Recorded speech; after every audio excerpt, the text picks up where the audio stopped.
and welcome to this video. This is a short little tutorial about some ways you can provide feedback to students in Google Classroom.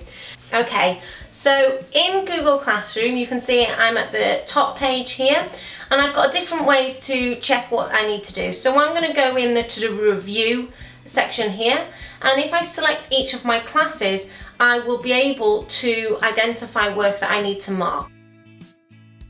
If I go into this class here, I can see that I have one piece of work here to mark. It's been turned in here, so I can mark it. It might say handed in on your screen.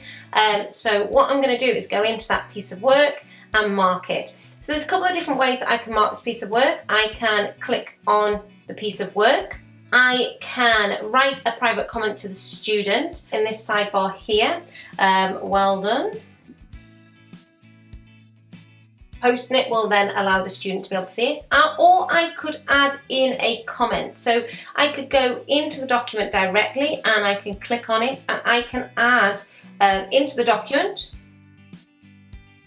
or I can add a comment. So I can click on it and add a comment from a comment bank, or I can just add a comment. So I'm just going to use this plus button here and I can highlight and add what I need to at the side. So I can add comments directly in the text, or I can just add comments at the side. You can also add these comments to your comment bank,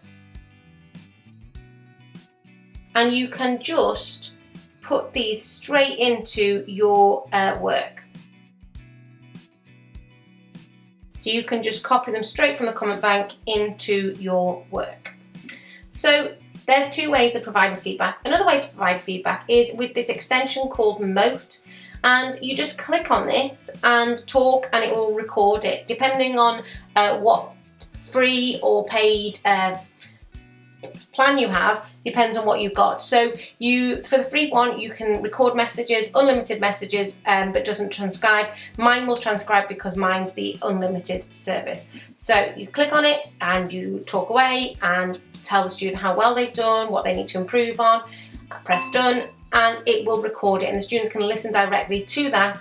Like I said, mine you can also see the transcription and it will give you click on it and it will give me the transcription, which I can just edit it as necessary. You could also translate this into different languages. Maybe you've got EAL students that would help with as well. And then you just post that to the student and they would get a voice note from you. So Moat is an extension on Google and it's free. You get unlimited notes, voice feedback notes that you can use.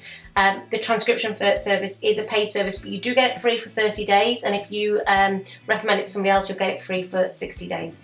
I hope these ways of providing feedback have been helpful to make sure that your students are moving forward in their lessons. Give this video a like and let me know if there's any more videos I can help you with. Take care.